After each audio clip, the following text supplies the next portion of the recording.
Hey Pets in a Pod crew, today we're going to be talking about substrate and your basically bottom of the tank layer options for Reptile.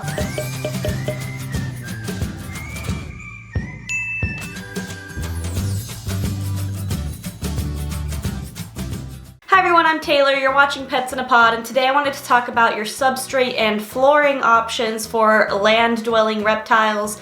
So this will not include things like turtles or other aquatic amphibians and reptiles. And I would also like to mention that my expertise is with lizards more so than snakes. So although I will try to include examples with snakes as well, just bear in mind that this does not encompass all snakes and that I'm talking very generally today, even with lizards. So what I wanted to discuss is the different options you have when choosing flooring for a reptile enclosure. And I'm going to break it into two categories: loose substrate and non-loose substrate. I'm going to start with the non-loose substrate because I'll be honest, that is not my choice. I don't prefer solid substrate. I'm just going to kind of breeze through the options and then tell you all together the pros and cons of those. Most people will do like paper towel or tile. There's Repticarpet. There's stone, just building up stone layers. There's also a lot of people who use like mats or kitchen liners, for drawers and stuff. I've seen people wallpaper the bottom or use like backsplash tiling and do that, or just floor tiling. There's a lot of options, but very extremely popular are Repticarpet, paper towel, and tiles mostly is what I kind of see. And so all together, the benefit of these is generally they're going to be more of a sterile environment. So I don't like to use the word clean because when we compare loose substrate is clean, it's just not sterile. And I'll differentiate that when we get to the loose substrate. But with solid barriers, usually you could wash these more. They're removable, they're solid, so they can go into like the sink with a nice scrub and that kind of stuff. So they can be made more sterile. Ideally, then this is good for treating reptiles with like mites or other like parasitic issues. A good kind of option if you really like sterile, clean conditions. Now, Repticarpet's kind of the exception here because Repticarpet is like a cloth, and so the urates from the reptiles can be absorbed by the Repticarpet, which means eventually after a while, it doesn't matter how many times you clean it, Repticarpet just kind of gets nasty. There's also some downsides to these, like they are not as enriching or stimulating as having a loose substrate. They can also be kind of costly because you are constantly, having to replace your Repticarpet or buy more Repticarpet, and since these are store-bought items, usually with a reptile label, again, they're going to be marked up versus just buying stuff from the hardware store. What I want to focus on today, and I'm going to move forward now onto, is loose substrate, because I want to specify why so many people use loose substrate, the good and bad of loose substrate, and the types. It is critically important to understand the types of loose substrate and what's going to be useful for your animal. Now, generally, there is also the store-bought version of a loose substrate, kind of what I like to call rodent bedding. There's like the aspen, cedar, pine shavings, chip kind of bedding.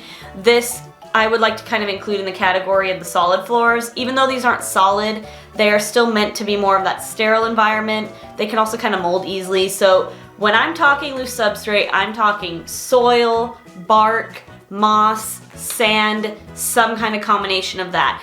And the pros and cons is a huge argument that many people make.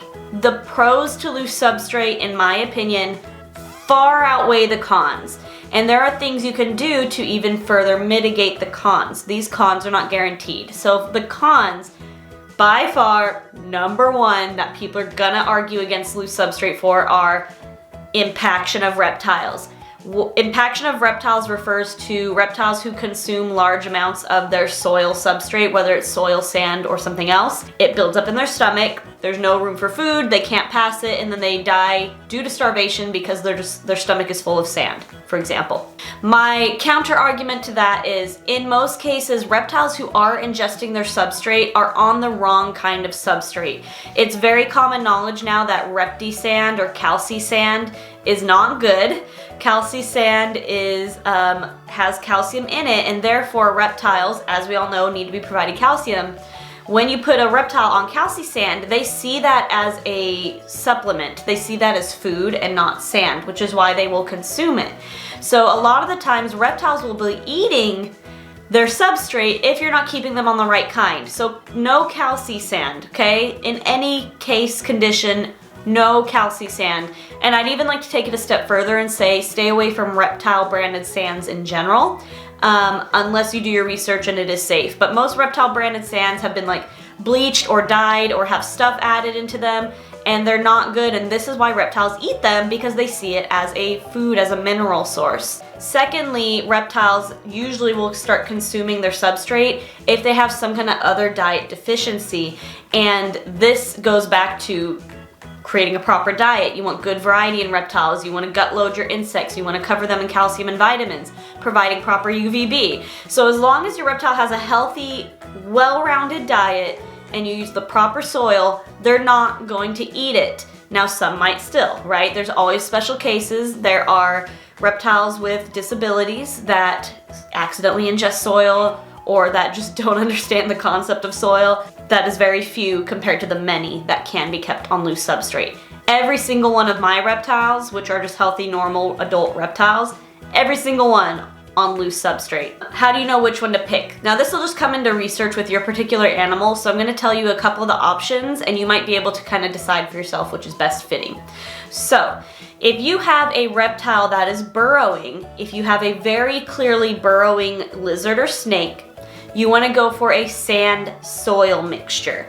Now this isn't going to go for every single burrowing reptile. Sand soil, about a 50-50 sand soil mix, is perfect for things like my Ackie monitor lizard. So my Ackie monitor lizard right here behind me, this is a sand soil mixture. It's just 50-50. And where I buy this stuff is from the hardware store, from Lowe's, from Home Depot, from Ace, Menards, I think for my East Coast people. You want to buy your stuff from the hardware store and make sure it's organic and pet safe. And this will save you a lot of the grief you might have of questioning the pet store's intentions of selling reptile soils at the pet store. This makes a good mix for burrowing species that are able to tolerate the smaller grain of the sand. So for my Ackie, they are designed to burrow and make tunnels, and this is perfect for them because it holds tunnels well. That sand soil, when moist, holds a shape, holds a tunnel. My Akkie's not out right now if you're trying to look for it because it's actually in its tunnel behind those logs. So a sand soil mixture is great for burrowing animals, but when dry, it also makes a good substrate for leopard geckos. And I don't have a bearded dragon. I don't heavily research bearded dragons, but I believe this would also work for bearded dragons as well because they are in the same kind of desert conditions. A sand soil mixture is perfect though for leopard geckos when dry, because although it's not a burrowing species, although it's not going to be making tunnels on the surface, it creates a good surface texture. And because the grains are smaller, because they're using a sand soil mixture, if they happen to accidentally ingest some sand a little bit, maybe when eating or hunting, they will be able to pass it through because it is not this large synthetic material. It is fine grained natural sand, and a leopard gecko, a healthy leopard gecko, can pass it. AKA they can poop it out and they will be fine. So a good alternative for species that like to dig but not necessarily burrow, so I think ball pythons would fit into this category, blue-tongued skinks definitely, is cedar mulch, and the brand name of this you can find at a pet store is Forest Floor, and this one I do think is okay. I buy Forest Floor from the pet store, but having cypress mulch mixed with coconut chips, so not the fine sand coconut fiber soil stuff, coconut chips. If you buy cocoa chips and you mix that with cypress mulch, this makes a perfect mix for reptile species that do like to burrow and dig but don't necessarily have the body type to withstand sand or sand that might irritate eyes or ears. And so blue-tongued skink is perfect. So for species that like to dig and burrow, cypress mulch with coconut chips mix. For species that do like to burrow, sand and soil. Now what about your geckos and lizards that aren't diggers? These are arboreal or just surface level animals. They're not going to dig other than possibly egg laying. For these animals, I like to do a forest mix, and this is also known as like an ABG mix. It's become very common in the hobby. There's lots of videos on ABG mixes. This one is the most fun in my opinion to make because it is really like a recipe. And so I take that organic soil and you just kind of mix in a whole bunch of stuff.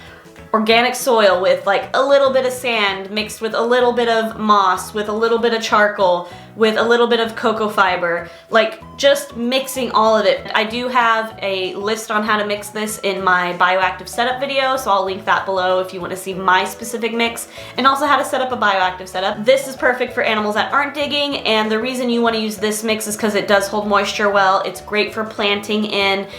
You want to make that drainage layer below that, and it's really good at creating that kind of water table cycle within your enclosure.